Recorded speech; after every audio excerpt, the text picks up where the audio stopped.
મારું નામ ડોક્ટર હેતલ આચાર્ય છે। મેં આયુર્વેદમાં પંચકર્મ વિષયમાં એમડી કર્યું છે। આયુર્વેદના મત પ્રમાણે સ્વાસ્થ્ય શું છે, આયુર્વેદના ઘણા બધા એવા ટોપિક્સ છે જે બુદ્ધિના લેવલે સમજી શકાતા નથી, પરંતુ સમર્પણ ધ્યાન સાથે છેલ્લા 2 વર્ષથી જોડાયા બાદ મારી અંદર ઘણો બધો જ્ઞાનનો ઉદય થયો છે।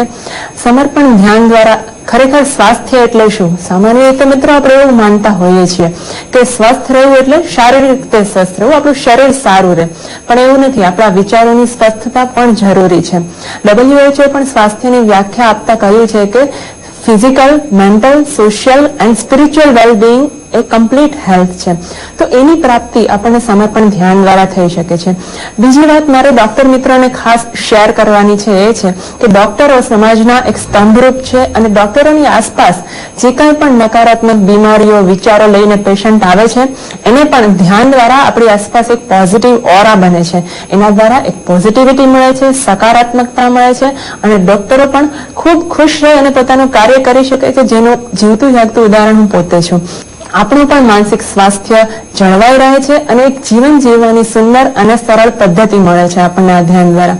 બીજી વાત એ કે જીવનમાં કોઈ પણ પરિસ્થિતિ આવે, આધ્યાત્મિક પ્રગતિ જો તમારી થયેલી હશે તો તમારી આસપાસ નકારાત્મક પોઝિટિવ ફિલ્ડ હશે, એનો સામનો આસાનીથી કરી શકાશે, ભલે કોઈ ક્રિટિકલ ઇમરજન્સીનો કેસ પણ ભલે કેમ આવ્યો ન હોય। બીજી વાત એ કે ફક્ત આધ્યાત્મિક પ્રગતિની સાથે સાથે સુવિધાઓની પણ પ્રાપ્તિ થશે, કારણ કે ફક્ત સુવિધાઓ કે સગવડો મેળવવી એ જ અત્યારના યુવાનોનું કે પ્રોફેશનલ્સનું ધ્યેય ના હોવું જોઈએ। એ બધું મેળવ્યા પછી પણ એક ખોજ બાકી રહે છે, એ છે શાંતિની। તો મારી સૌ મિત્રોને એ આજે એક અનુભવ શેર કરવાની ઈચ્છા છે કે સમર્પણ ધ્યાન દ્વારા આંતરિક શાંતિ મળે છે, માનસિક શાંતિ મળે છે। તો અત્યારે આપણી જે યુવા પેઢી છે, ખાસ કરીને બહેનો કે જે પોતાની જાતને કમજોર માને છે, એ લોકોને પણ હું ચોક્કસ કહીશ કે આ ધ્યાન પદ્ધતિમાં સ્ત્રીની એક શક્તિ ગણવામાં આવે છે, કારણ કે ઉર્જાનું બહુ સારી રીતે ગ્રહણ કરી અને વહન કરી શકે છે અને એ અનુભવ બધાએ એક વખત લેવા જેવો છે।